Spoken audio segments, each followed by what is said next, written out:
The deadly diamond, Raktamukhi Neela. Byomkesh had put up his legs on a table and was fidgeting his feet restlessly.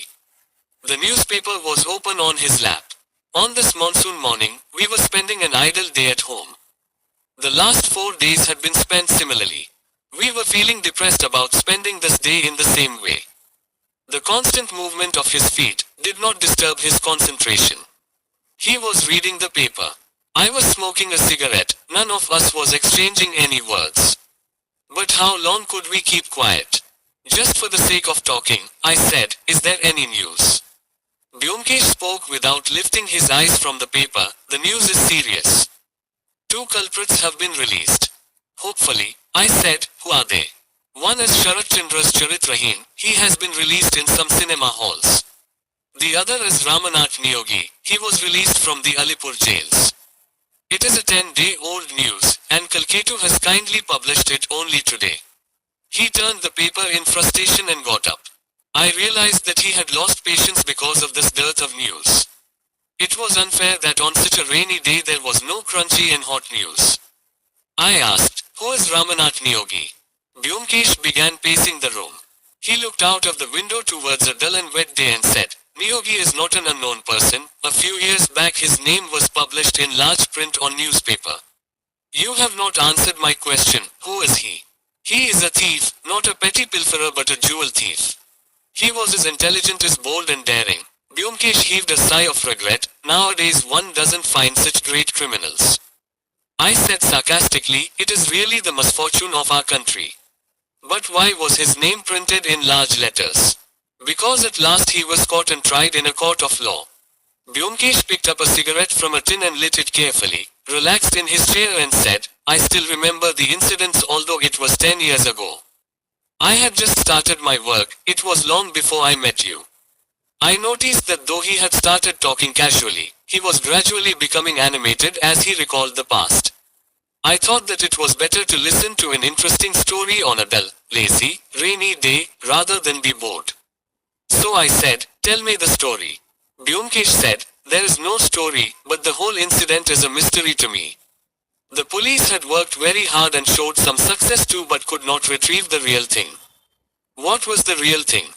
"During that year, there was a sudden spate of jewelry theft in the city of Calcutta. Today Jawaharlal Hiralal was robbed. The next day Datta Jewellers was burgled. In 15 days at least 5 large shops suffered great losses, mounting to lakhs of rupees. Police started investigating. Then, there was a burglary in Maharaja Ramendra Sinha's house. I won't insult your knowledge by telling you who he is. There are very few Bengalis who are not acquainted with his name. He is as rich as he is benevolent. There are few like him nowadays. He is in a bit of trouble now, but let that be.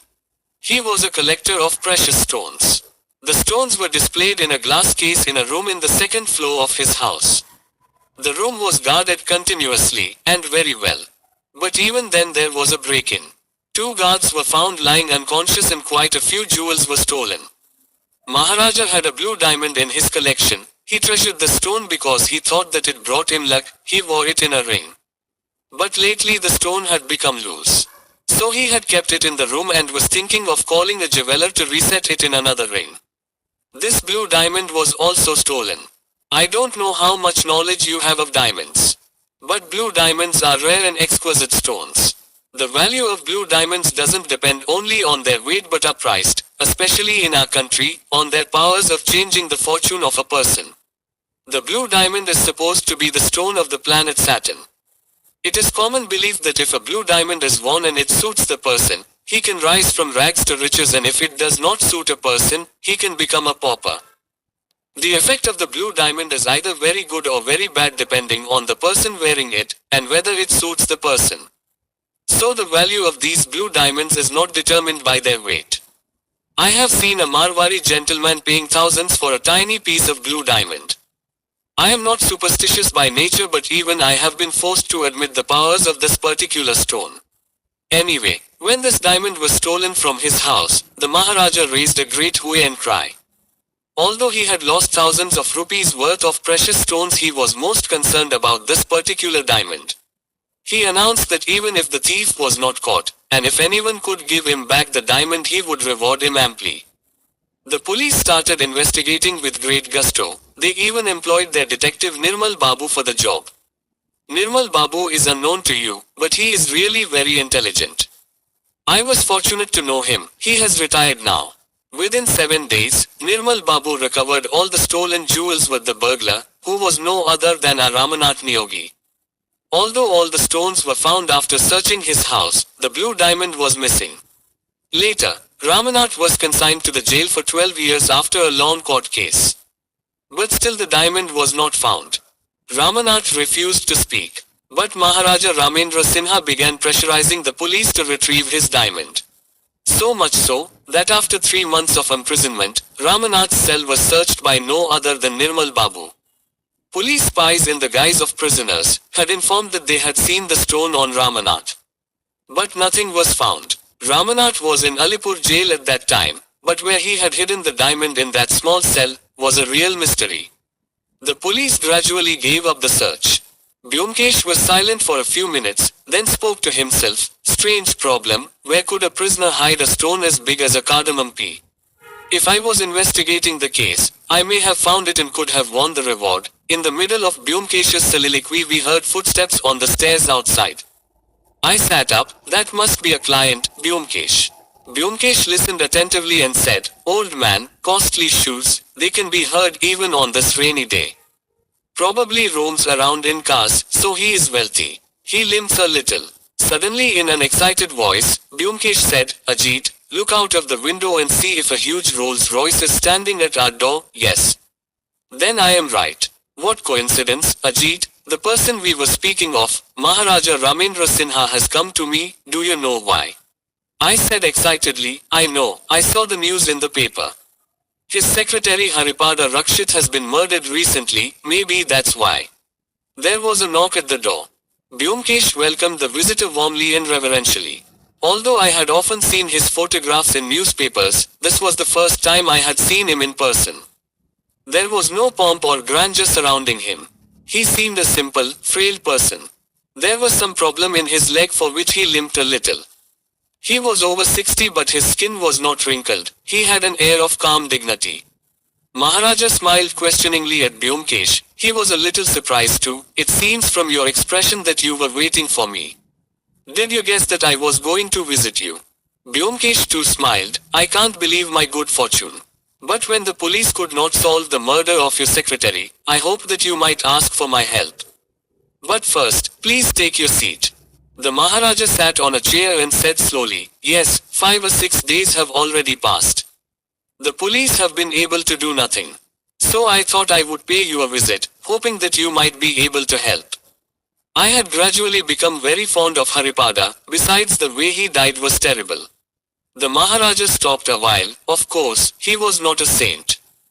But you must be knowing that it is a fancy of mine to bring wayward people on the right path. If you consider him from all angles, Haripada was not a bad person. He was very good at his work. Moreover, his heart was full of gratitude for me. I had received proof of that too." Byomkesh said, "Excuse me, I was not aware that Haripada was not a good man. What evil deed was he involved in?" The Maharaja said, "According to the man on the street, he was a hardened criminal. He had been sent to jail several times. The last time he came out of prison, he met me." Byomkesh said, "Please start from the very beginning. I have read the news in the papers but it is so inadequate that I could not come to any conclusion. Please assume that I know nothing and relate every detail. That will help me to understand the case." The Maharaja said, "All right, I will do that." Then clearing his throat, he began, "It was about 6 months back, about the middle of February, that Haripada first came to see me. He had come out of the jail the previous day. He disclosed everything to me and concealed nothing. He told me that if I gave him a chance to live an honest life he would never go back to his criminal ways. I felt sorry for him. He was below 40 but already he had visited the jail 4 times. The last time he had been caught on charges of theft and forgery. His sentence was a long one. I found that he was sincerely repentant. I asked him what he could do. He said that he did not have much chance to study because he had been sent to jail several times after the age of 19. Even then he had managed to learn shorthand and typing. He assured me that if I employed him, he would serve me faithfully. My heart softened towards Haripada, the very first time that I saw him. For some reason I cannot ignore the appeal of this type of people. So, although I did not need a shorthand typist, I employed him. He rented a small house nearby, as he had no relatives. Soon I noticed that the man was very efficient and intelligent. He did things which he was not supposed to do, very perfectly. He did a lot of my work in advance. Within 2 months, his services became indispensable to me. I couldn't do without him. Just at that time, my old secretary Abanash Babu died. I appointed Haripada in his place. My employees were not happy about this appointment, but I did not bother. I knew that Haripada was the most suitable man for the job. For the last 4 months Haripada had dispensed his duties of a secretary very efficiently. Other employees complained about him, but I ignored them. It is true that Haripada was a jailbird, but I can assure you that at the end he was a changed person. I think that poverty had turned him into a criminal, and as soon as he overcame that problem, he turned over a new leaf. In fact, we should try to reform criminals who have gone to the jails for similar reasons. Anyway, what happened last Tuesday was unthinkable. You must have read about the incident in the newspapers. I got the news in the morning that Haripada was murdered. I informed the police and went to his house myself. He was lying on the floor of his bedroom. The whole room was bespattered with blood. The murderer had cut his throat so mercilessly that even now I shiver to think of it. His windpipe was torn to shreds. You could not have seen a murder committed with such bestial violence. Maharaja stopped for some time and shivered when he tried to recall that moment. Byomkesh asked, was there no other wound on his body? The Maharaja said, yes, he was stabbed to death. The doctor said that his throat was cut after he was stabbed. So the murderer must have stabbed him fatally and then cut his throat. How cruel it was. I can't imagine how human beings behave like senseless animals. Everyone was quiet for some time. The Maharaja was probably thinking of animals called human beings. Byomkesh was deep in thought too. Suddenly I noticed Byomkesh's half-closed eyes. I became excited at once. That same expression, I had seen it often, there was no mistake. Byomkesh had found a clue. The Maharaja broke his silence and said, I have told you whatever I know. I want you to work together with the police to solve this case. I feel that this cruel murderer should not be allowed to roam freely in society. It is everyone's moral duty to catch him. I hope you don't mind taking up this case. Byomkesh said, I have no quarrel with the police, we will surely work together. Can you tell me the duration of Haripada's last term in jail? Maharaja said, Haripada had told me that his last term was of 14 years, but because of his good behavior, he was released after 11 years. Byomkesh said happily, can you tell me anything else about Haripada? Maharaja said, what exactly do you want to know? Byomkesh said, did you notice anything unnatural in his behavior a few days before his death?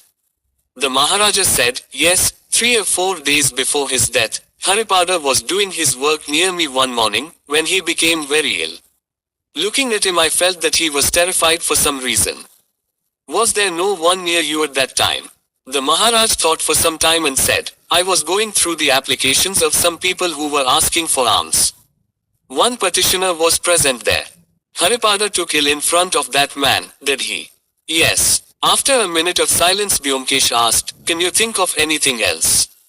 Maharaja thought for some time and said, I remembered a small incident. I don't know if you remember that a few years back a blue diamond had been stolen from my house.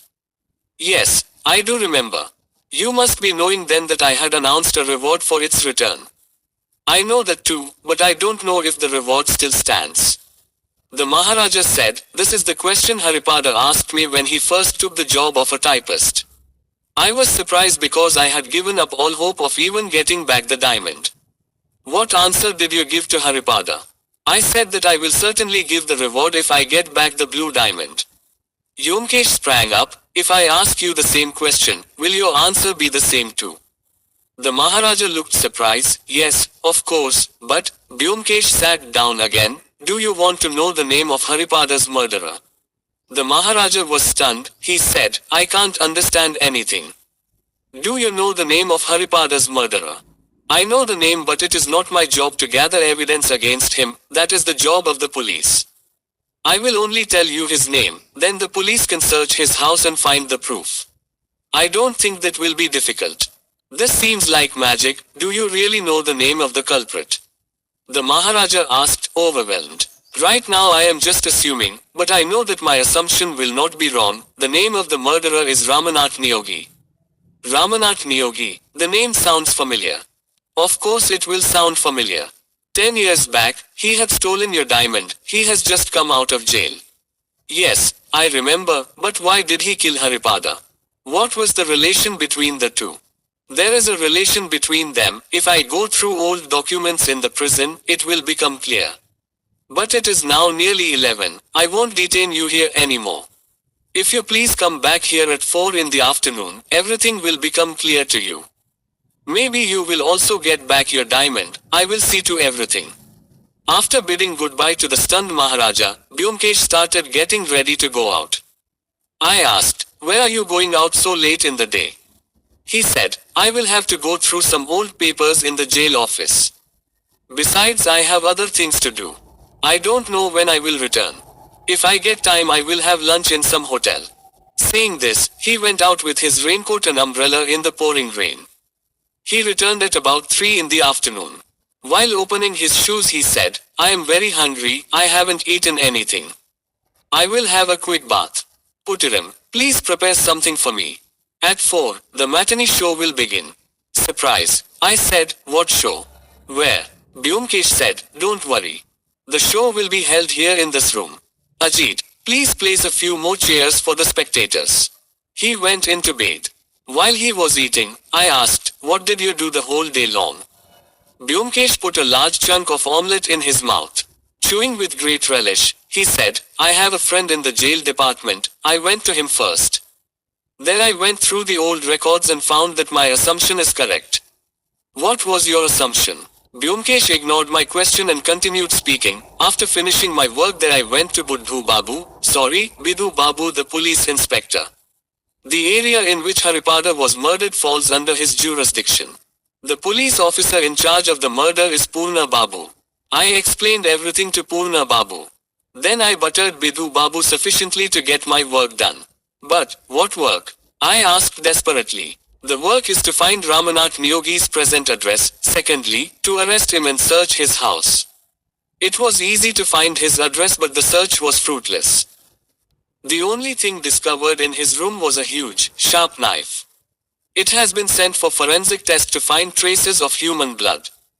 But what I hoped to find was not there. The man's gift for concealing things is just amazing.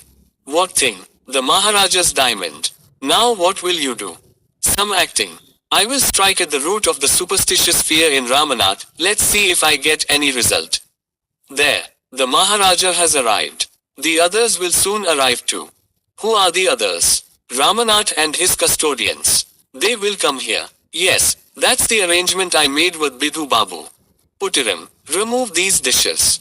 I did not get a chance to ask any more questions. The Maharaja entered the room as the clock struck 4. He was punctual, just as expected from a person of his stature. As soon as he sat down, we heard the footsteps of others. Soon, Bidhu Babu, Purna Babu, 2 sub-inspectors and Ramanath entered the room. There was nothing unusual about Ramanath. Probably his nondescript appearance was a good foil for his profession. He had closely cropped hair, a narrow forehead, a sharp chin and shifty eyes. He wore a very old multicolored, leather-buttoned sporting coat made probably before he went to the jail. He wore a pair of unexpectedly large rubber boots. He looked a comic sight. Never would one imagine that he was a dangerous man. Byomkesh pointed towards Ramanath and asked the Maharaja, do you recognize him? Yes, he was the one who came for alms that day. Now, all of you please take your seats. Bidhu Babu, you know the Maharaja, please sit next to him. Ramanath, please sit here. Byomkesh pointed to a chair next to the table. Ramanath sat down without a word. The 2 sub-inspectors sat by his sides. Bidhu Babu glared at everything with a superior air of gravity. He could not accept the fact that something unofficial was about to happen in his presence. His expression and behavior showed that he was very uneasy and indignant about the whole thing. Byomkesh sat in front of the table when everyone was seated. He began, "I will tell you a story today. It is not an imaginary story like the ones that Ajit writes, but a true story. I will relate it as truthfully and correctly as possible. If I make a mistake, Ramanath will correct me." Another person knew the story besides Ramanath, but he is dead. After this introduction, Byomkesh began his story. Ramanath's face was expressionless. He neither looked up or spoke. He kept on scribbling on the table with his fingers. I will begin my story after Ramanath was sent to the jail. Though he was sent to the jail, he did not part with the Maharaja's diamond. How he did this is unknown to me and is not important to my story. Ramanath can disclose it, if he wishes. Ramanath glanced for a second at Byomkesh and continued moving his fingers on the table, with an inscrutable expression. Byomkesh said, Ramanath had stolen many other precious stones, which were retrieved by the police, with the exception of the blue diamond. He always kept it with him. In all possibility, the stone has a magnetic power. Besides, it was beautiful to look at, a blue diamond with a red streak in the center. He couldn't resist keeping the stone with him. He also thought that the stone was lucky. But he did not know that it could prove unlucky for some. When misfortune follows a man, he is often misguided by it. Anyway, Ramanath was kept in the Alipur jail. After some time, the police got to know that the diamond was with him. His cell was searched. He had another companion in the same cell. That man was also searched, but nothing was found. Where was it? The second prisoner in the cell was Haripada Rakshit. Haripada was an old criminal. He had spent years in jail right from his childhood. He knew many tricks. Those who deal with jailbirds know that many criminals can make a kind of pocket inside their throats. It sounds strange, but it is a fact. The prisoners cannot take money into the jail. But most of them are addicts of some sort. They need to bribe the wardens to bring drugs from outside. So they keep the money in these bags inside their throats. Those who have served jail terms from an early age are experts in this. Senior police officers are aware of this. Haripada had made a pocket inside his throat. When Ramanath began sharing his cell, the two became quite friendly. He got to know about Haripada's special trick. Then the police raided the jail one day. There was no place to hide the diamond. Ramanath, you gave the diamond to Haripada and asked him to hide it in his throat. Haripada was very attracted by the stone, so he swallowed it quickly. The diamond remained inside his throat. No wonder, the police found nothing. The very next day, Haripada was transferred to another jail, according to the prison records. Haripada thought himself to be fortunate. He betrayed his friend. He did not return the diamond to Ramanath. Ramanath could not complain to anyone. A thief cannot cry for goods stolen from him. It was from then that Ramanath planned his revenge on Haripada. I noticed at this point that although there was no change of expression in Ramanath's face, nerves in his forehead were throbbing and his eyes were red. Byomkesh continued, then 10 years passed by. Haripada was released from jail. He came straight away to the Maharaja after his release. His intention was to get acquainted with the Maharaja and return the diamond for a reward. He knew that if he tried to sell the diamond outside, he might get caught. But the Maharaja was so kind to him right from the beginning that he was in a dilemma. Even then he brought up the subject of the diamond with the Maharaja. But later he felt ashamed to produce the diamond and take the reward from a person who had been so good to him. It is remarkable how the Maharaja's kindness infused a sense of gratitude in the mind of a hardened criminal. But Haripada's days were numbered. A few days earlier Ramanath was released from jail. He did not know where Haripada was, but his fate would have it. Within 4 days of his release he saw him in the Maharaja's house. It was after seeing Ramanath that Haripada became ill. There was no other reason why he should suddenly become so sick. The spark of revenge which was burning in Ramanath's heart for the last 10 years burst into flames. It was easy for him to find out where Haripada lived. Then that fateful night, he went there. Till now Byomkesh was facing all of us, now suddenly he turned on Ramanath. Ramanath was staring at Byomkesh with unblinking eyes, like that of a snake. Byomkesh pointed at him with his finger and said in an intense, low, magnetic voice, Ramanath, that night you tore apart Haripada's throat in search of the diamond, Where is it now? Ramanath could not look away from Byomkesh's hypnotic gaze. He moistened his lips with the tip of his tongue, tried to stand up and then with great effort tried to break away from Byomkesh's magnetic control. He said in a cracked voice, I don't know. I don't know, Haripada. I have not murdered him. I don't know anything about a diamond. It is not with me. He looked at Byomkesh with red, rebellious eyes and held his arms tight across his chest. Byomkesh's finger was still pointing at him. I felt that we were witnessing the climax of an intense and exciting drama. Two tremendous willpowers were fighting a duel. We were waiting in stunned silence to see who would win the last round. Byomkesh's voice took on a terrible, foreboding note. He bent close to Ramanath and spoke in the same low, intense voice, Ramanath, you don't realize the curse of this diamond, that is why you are not able to give it up. Just think, till the time you had not stolen this diamond, no one was able to catch you.